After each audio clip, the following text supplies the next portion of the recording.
Negli anni '80 c'era una trasmissione musicale che si chiamava Ottava Nota e andava in onda su TVA 40, condotta dal funambolico Richard Benson, che molti di voi sono sicuro ricorderanno. Richard era solito invitare dei chitarristi a suonare in studio, tra questi ce ne fu uno che mi colpì particolarmente, al punto tale che in qualche modo, non ricordo assolutamente come, riuscì a procurarmi il suo numero di telefono e per qualche mese divenne il mio insegnante di chitarra. Sono passati tantissimi anni, però sono di nuovo tornato in contatto con Simone Sello, che attualmente vive a Los Angeles. Quindi, prima di volare a Los Angeles e sentire quello che Simone mi ha raccontato, se ancora non l'avete fatto, vi prego di iscrivervi al mio canale YouTube. Si va.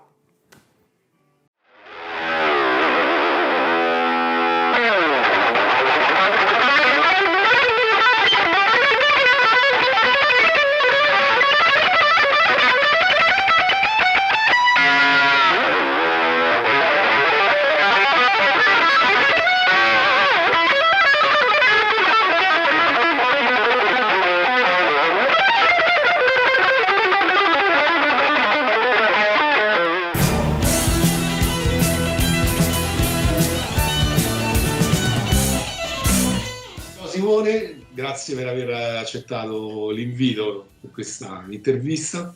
Ciao Dario e grazie per ospitarmi. Tu stai a Los Angeles, per chi non lo sapesse. Sì, sono a Los Angeles, siamo circa sono 10.000 chilometri di distanza, una cosetta così, insomma. Dietro l'angolo. E sì, noi in realtà ci siamo conosciuti tanti anni fa a Roma grazie alla musica e ci siamo ritrovati sempre grazie alla musica. Dopo, sembra strano a dirlo, ma penso siano passati circa 30 anni, una cosa del genere. Tu hai iniziato col violino. Come sei passato alla chitarra?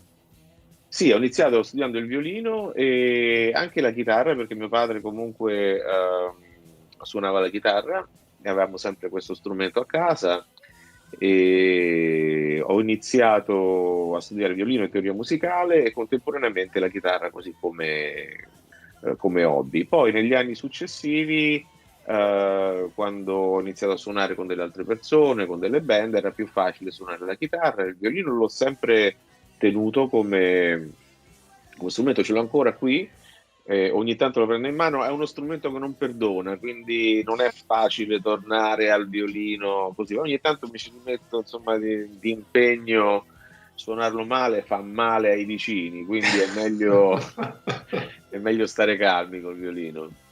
Spero di essere riuscito ad applicare veramente quasi tutto quello che mi era stato insegnato a livello di teoria musicale e a qualcosina anche di tecnica del violino che l'ho trasportata sulla chitarra, ovviamente per quanto riguarda la mano sinistra, la mano destra è un altro discorso. Alla fine degli anni '80, credo, tu suonavi in una band che si chiamava Waterfall e un vostro brano, The Fighter, fu incluso nella compilation Metal Attack, che era prodotta e curata da Richard Benson. Richard Benson che poi ti ha anche invitato nella sua trasmissione che si chiamava Ottava Nota su TVA 40. Quanto sono durati i Waterfall e come sei entrato in contatto con Richard? Dunque, la compilation Metal Attack uscì nel 1987, la registrazione la facemmo, mi sembra, nel 1986. E Richard, sì, certo, in quel periodo era un po' al massimo del suo splendore, diciamo. I Waterfall non sono durati tantissimo, però comunque eravamo un gruppo di quartiere, abbiamo avuto due o tre formazioni leggermente diverse. Poi va bene, le cose sono andate diversamente perché io poi iniziò a fare una carriera da turnista e poi le cose sono andate in un altro modo. All'epoca, come tu ti ricorderai, la comunicazione, l'informazione musicale era molto molto limitata, non c'era internet, ma non c'erano neanche i giornali di un certo tipo, era tutto molto più limitato. Quindi il fatto che questo Richard Benson, questo personaggio che sembrava un po' una via di mezzo tra un Marilyn Manson e qualche altra cosa, per noi era preziosa perché questa figura praticamente proponeva delle recensioni musicali, degli ascolti musicali in questa emittente privata romana che giustamente, come hai detto tu, si chiamava TVA 40, non credo che esista più.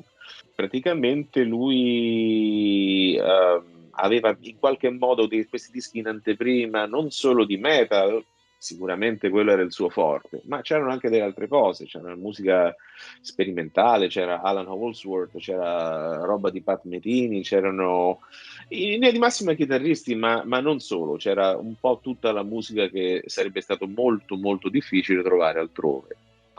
Quindi l'appuntamento settimanale o forse bisettimanale serale con Richard Benson a TVA40 era un must per tutti quelli della mia generazione e anche qualcuno più anziano, anche te Me sicuramente. compreso. Tutti quanti stavano lì, ma questo matto, mo che metterà? Però comunque poi c'era anche un gran carisma, perché insomma sapeva parlare, era forte nella telecamera, aveva un'immagine. Dopo qualche tempo, insomma, quando già suonavo, facevo appunto le mie registrazioni con i Waterfall, eccetera, eccetera, ho pensato di mandargli una cassetta registrata dentro casa, proprio con un microfono messo nella scatola delle scarpe per avere un sound. I mezzi da allora erano quelli che erano, insomma. In qualche modo, adesso non so bene, mi ricordo che era un brano di musica elettronica programmato col Commodore 64, ancora una volta, i mezzi quelli erano. Per me già piaceva la musica elettronica, cioè volevo mischiare con delle cose improbabili, adesso sarebbe divertente andarla a sentire questa registrazione, non credo di avercela, no, non sono sicuro di non avercela più. Gli mandai questa registrazione, questa breve registrazione a Richard piacque, quindi lui la mise in trasmissione, per noi all'epoca con i miei compagni di gruppo ci sembrava, oh adesso qui, capito, abbiamo fatto il disco con George Martin, sembrava. Invece tutto era ancora da fare. Però rimanemmo in contatto con Richard, il quale stava appunto mettendo insieme una compilation di band di rock, metal italiane. Gli era stato chiesto dall'RCA o dalla BMG, allora adesso non mi ricordo se era per il BMG, comunque quel gruppo lì, e quindi ci tenne in considerazione e poi lo andammo a conoscere a casa, insomma, e da lì nacque un'amicizia e un rapporto che ancora in qualche modo sussiste. Ho sentito Richard in realtà qualche mese fa, non ci siamo sentiti per anni e tutto quanto, però comunque. E io, come tanti appassionati di musica, appunto, seguivo questa ottava nota perché era appunto, come hai detto tu, un modo per scoprire questa musica nuova che mi ricordo Malmsteen, Tony McAlpine, tutti questi chitarristi, Paul Gilbert, cioè tutti quanti proposti da lui, mai sentiti prima. E appunto una volta ti ho visto lì e così ti ho conosciuto.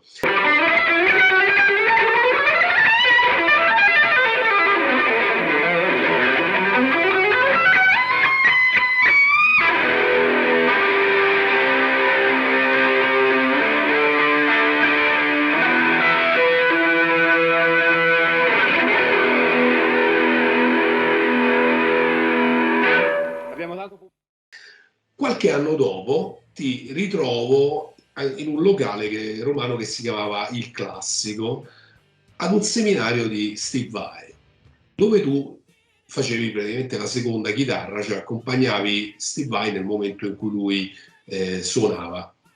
Come è nata quella collaborazione? Quella collaborazione è nata qualche anno dopo, nei primi anni 90 sicuramente, era la prima volta che Steve Vai veniva in Italia, un seminario, appunto una clinic di chitarra di quel tipo lì non si era mai vista a quel livello prima, quindi fu un grosso successo. Non so, ti ricordi, c'erano 200 persone e lui aveva appena finito il disco solista, Passion and Warfare, era in collaborazione con i Whitesnake, c'era David Lee Roth, insomma stava andando nello spazio praticamente. Il seminario fu un grosso successo. Il traduttore del seminario era il mio caro amico Mauro Salvatori, che purtroppo non c'è più da qualche anno, e a un certo punto Steve aveva piacere di suonare con uno dei ragazzi E quindi aveva richiesto una cosa particolare, però era un brano molto semplice, ancora me lo ricordo, era un brano semplicemente, erano soltanto due accordi, veramente, anche lenti, un estratto da Frank Zappa. Il problema è che quel brano era in 11 ottavi. In 11 ottavi, se uno non è abituato, non viene, insomma. Io ero un amante di Frank Zappa e quel brano lo conoscevo e quando mi fu mostrato da Steve, ho detto guarda, devi fare soltanto questo. L'ho fatto, benissimo, ha capito che il linguaggio era quello giusto, ho detto, vai, fallo tu. E così è andata. Quello che poi nacque da quella collaborazione è qualcosa di anche più importante per me, a parte che chiaramente era una figata andare sul palco a suonare con Steve Vai, ma quello che successe dopo è forse ancora più rilevante. Io a quell'epoca collaboravo con la rivista Chitarra, sempre con Mauro Salvatori, e da un certo punto decidemmo di andare a fare il reportage del NAMM Show, questa grossa mostra di strumenti musicali che annualmente si tiene qui in California. E quindi praticamente qualche anno dopo, forse l'anno dopo, siamo andati a Anaheim, qui vicino a Los Angeles, a fare il reportage e con l'occasione Steve ha detto se venite a Los Angeles fatevi sentire e fu di parola. Ci accolse a casa sua e fu estremamente gentile, proprio una vera rockstar di quelle brave, insomma. E io avevo una cassetta con me di un mio, un po' come ho fatto con Richard Ah, Benson anni prima, invece stavolta era Steve Vai, un po' la stessa cosa. Non è neanche facile dire, "Ehi, voglio sentire la musica mia?" E invece lui era particolarmente disponibile. Poi Mauro appunto mi aveva aiutato e dice guarda, Simone ci voleva far sentire roba. Ah, sì, sì, dai, sentiamola adesso. Quindi ha aperto la porta, è sempre la porta della cucina, invece la cucina c'era lo studio con tutte le cose, sembrava un po' Alice nel Paese delle Meraviglie. Lo studio poi dove ha fatto Flexible, quindi ho messo sta cassetta e gli piacque molto. Quindi da lì nacque diciamo un rapporto di amicizia e di consigli, soprattutto suoi verso di me, chiaramente. Non è che io ho tantissimo da consigliare a Steve Vai, però comunque mi aveva detto che c'erano degli elementi molto interessanti nella mia musica e a un certo punto mi ha detto guarda, la cosa che tu dovresti fare, dovresti cercare di venire a Los Angeles per un periodo e vedi come va. Quando anni dopo potevo permettermi quell'impegno, perché sia dal punto di vista economico che organizzativo era una montagna per me, io non avevo nessun tipo di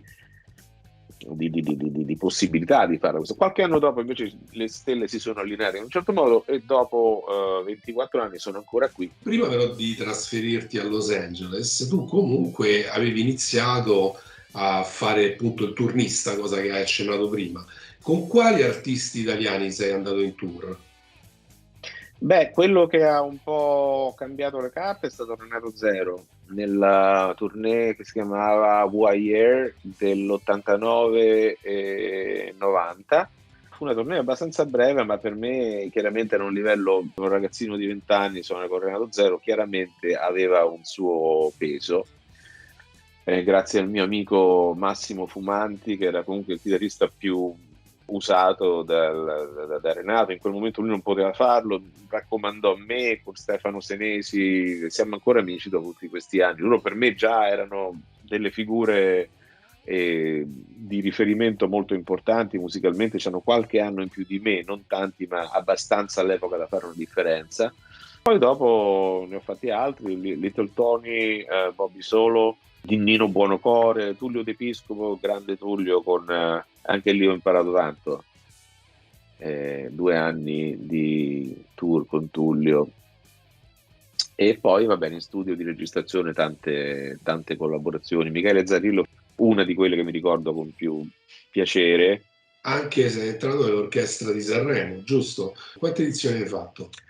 Quindi, 4 edizioni dal 93 al 97. Ho iniziato nel 93 con Sanremo Giovani, andò bene quella collaborazione, quindi mi confermarono per Sanremo ufficiale, poi andò avanti altri 4 anni con la stessa cosa. È stata un'esperienza importante, un'esperienza bella per Sì, anche per... altrettanto importante pure Sanremo. Beh, nell'orchestra, suonare con un'orchestra è un'altra storia ancora. appunto, dicevo. Anche lì per organizzazione del suono, le parti. E hai accennato prima al fatto di scrivere per chitarre. In che anno hai iniziato? E la tua rubrica era specifica su un argomento in particolare? Quando ho iniziato sì, poi abbiamo espanso. Comunque all'inizio, anche lì i primi anni 90, credo, sì, è durata per un sacco di tempo, fino all'ultimo, fino a che Chitarre purtroppo poi ha chiuso i battenti qualche anno fa. Avevo continuato a fare il corrispondente da Los Angeles. La rubrica iniziale è sulla heavy metal, che comunque rimane un po' la mia scuola, insomma. Nel 1997 tu ti trasferisci a Los Angeles. Ti ha spinto a farlo questa amicizia con Steve Vai? Perché proprio Los Angeles?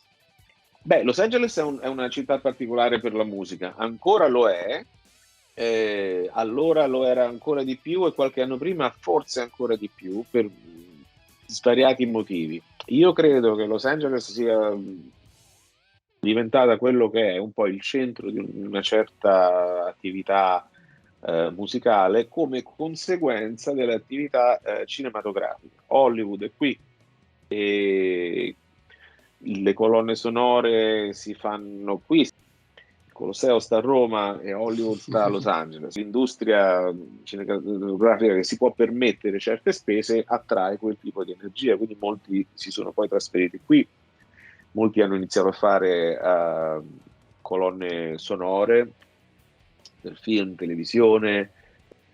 Però tu già lavoravi a livello professionistico in Italia e magari forse erano più collaborazioni che non progetti tuoi personali, però era a livello professionistico.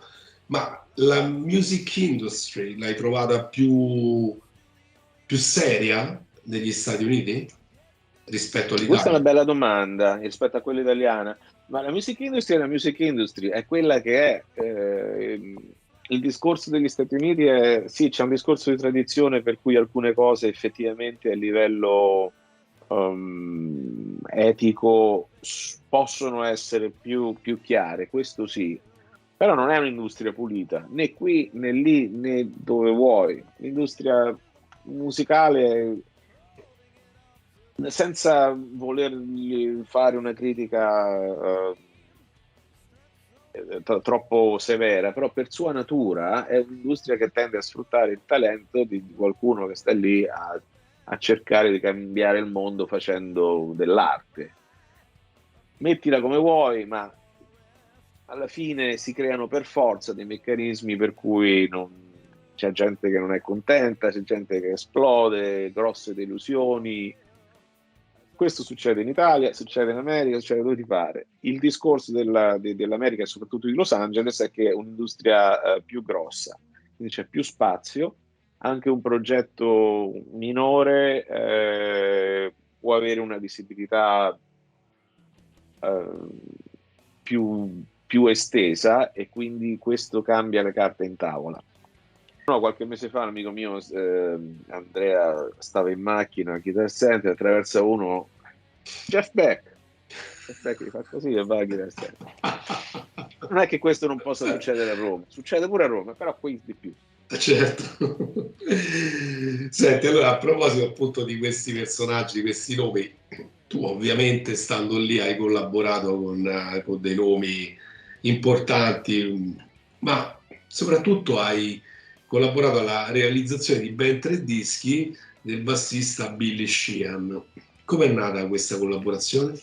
Quella collaborazione lì nasce proprio grazie a Steve Vai, perché quando feci quel trasferimento nel 97, insomma, gli scrissi un'email e Steve, comunque ho seguito il tuo consiglio, sono qui. Ha detto, bravo, bravo, se mi capita qualcosa adesso ti tengo a mente.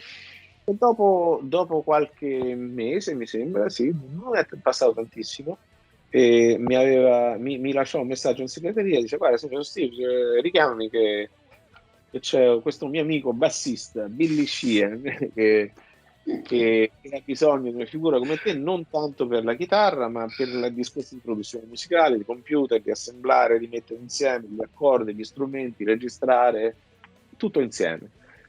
Ecco, sì, Billy Sheehan lo so chi è, e infatti poi va benissimo, dai, chiamalo e vai.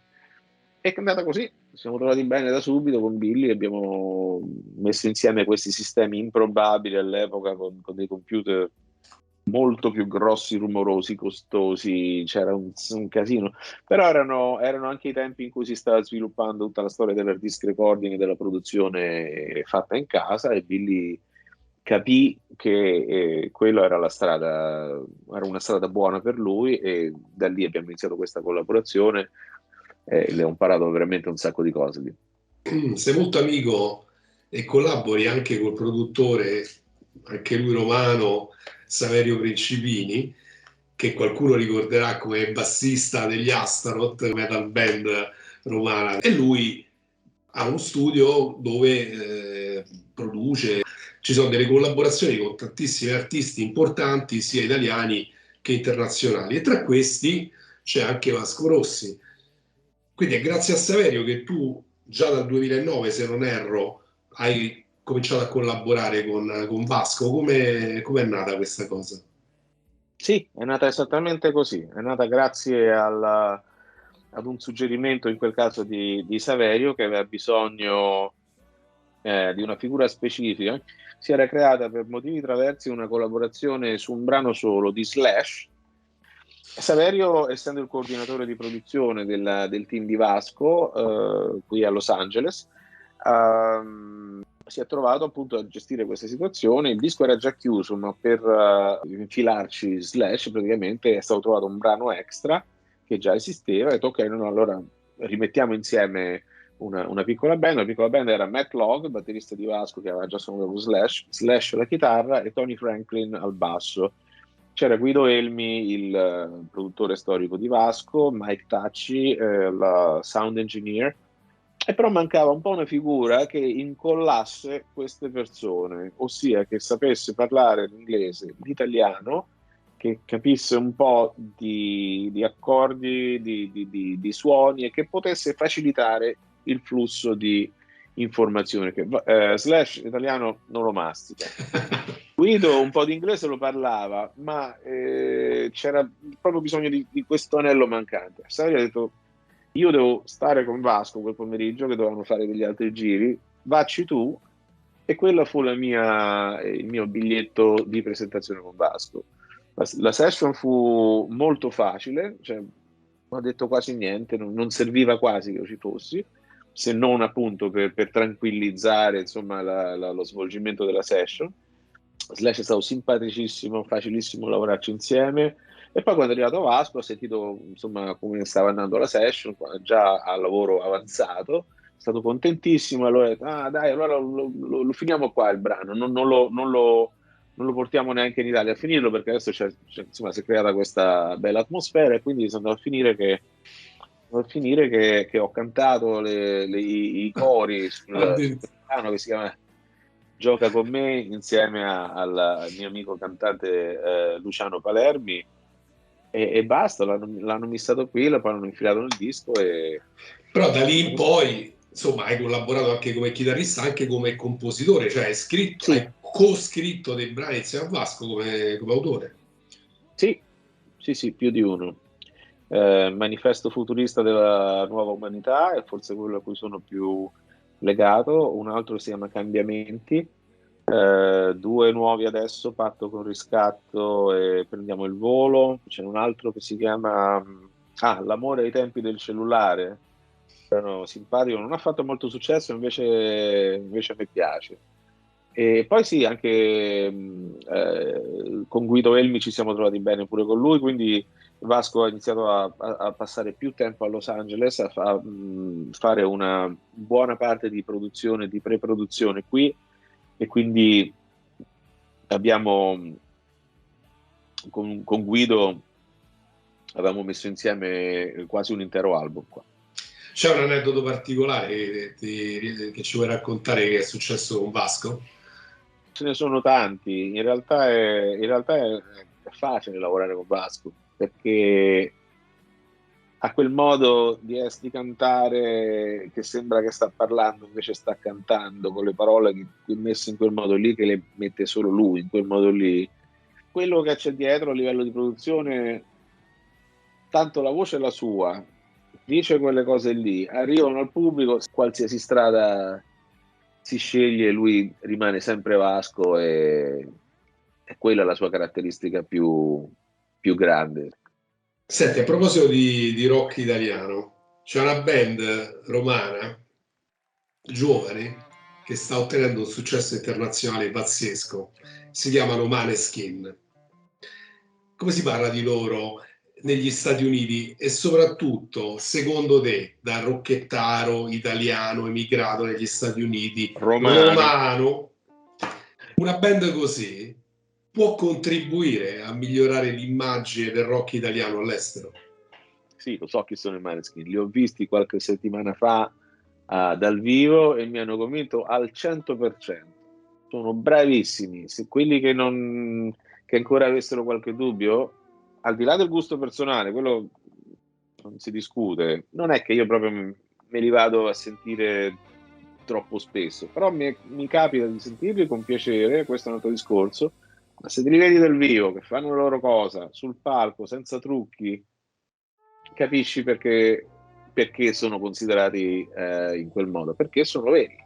Certo che possono contribuire. Noi in Italia il rock non siamo riusciti ad esportarlo. Il nostro esponente principale, Vasco, rimane un fenomeno di proporzioni stellari, ma per lo più sul territorio italiano, a differenza di altri stili musicali, quali quelli derivati dall'opera, come anche Pavarotti non è derivato dall'opera, Pavarotti era il maggiore esponente dell'opera, quello l'abbiamo esportato bene. Bocelli derivato dall'opera, sì. Altri fenomeni, diciamo, di musica più melodica, quali la Pausini, Ramazzotti, hanno avuto un ottimo successo fuori dal territorio italiano, ma il rock non c'è proprio, non ci viene a noi. Ora abbiamo una chance. Questi ragazzi finalmente dicono: guardate che possiamo fare anche questo, lo facciamo anche noi. Io voto Maneskin 100%. Beh, io sono d'accordo con te, qui in Italia ci stanno le fazioni, o li ami o li odi, no? Invece, ma attualmente Simone Sello che cosa sta facendo Allora, musicalmente? io attualmente qui forse vedi anche un po' di strumenti, sì, vedo qualcosina dietro, a parte che vivo praticamente in questa stanzetta del mio appartamento, ma qui passo l'80% del tempo, pieno di computer, tastiere, chitarra a 9 corde, tutte cose improbabili. Quindi quella parte della mia personalità non è cambiata. Mi piace fare della musica per conto mio, senza nessun tipo di pretese commerciali. E invito a iscriversi al mio canale YouTube, chi volesse, lì si trova più o meno tutto quello che faccio per mio piacere personale. A livello professionale faccio molto lavoro in studio, continuo la collaborazione con Vasco, proprio pochi giorni fa è uscito il nuovo album, ci sono come co-compositore, hanno lasciato qualche chitarra delle mie dai demo di Celso Valli, anche un assolo sulla canzone d'amore buttata via che ha avuto molto successo per fortuna e chiaramente faccio musica per gli Stati Uniti, soprattutto nell'ambito della musica per televisione. Di questi tempi è quello che occupa la mia carriera professionale in massima parte. Perfetto, Simone, io ti ringrazio per aver condiviso sia i ricordi di quello che insomma è stato in passato, sia appunto per questi aggiornamenti che ci hai dato su quello che stai facendo attualmente. Mi auguro che prima o poi ci vedremo di persona di nuovo o a Roma o a Los Angeles, dove prima o poi forse riuscirò a venire. Facciamo una carbonara a Los Angeles, un piatto tipico di questa zona, no? Se cucina Max, sì. Ah, sì, cucina Max viene uguale che a Roma. Perfetto, grazie. Grazie a te, Dario.